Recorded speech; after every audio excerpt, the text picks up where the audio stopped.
Ce qui me bluffe dans ce métier, ce sont les progrès thérapeutiques que j'ai vus depuis 25 ans. Un des progrès assez anciens, mais qui m'a scotché, qui est formidable, c'est l'ulcère de l'estomac. On pensait que c'était le stress, le café qui générait cette maladie. Finalement, c'est une bactérie, l'Helicobacter pylori, et on trouve un médicament, un antibiotique, et voilà, on peut enfin soigner les gens. Plus récemment, une molécule complètement révolutionnaire pour l'hépatite C.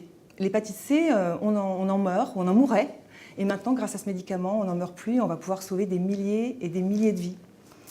Et puis aussi les maladies chroniques, c'est des maladies dont on ne guérit pas encore aujourd'hui, comme par exemple le psoriasis, mais on trouve des solutions pour aider les patients à vivre avec et à avoir une vie meilleure, aussi bien sur le plan professionnel, social, voire sentimental. À titre personnel, ma mère est morte d'un cancer du sein à 42 ans. Elle a laissé derrière elle 3 orphelins.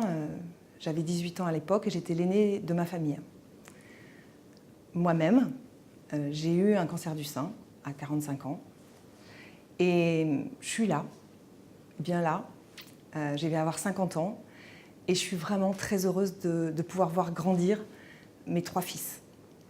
Alors, comment ne pas être fière de travailler pour un secteur comme celui du médicament et surtout, en plus d'aider au quotidien les gens, de les soigner, de les guérir, on n'oublie jamais que soi-même, on est un patient.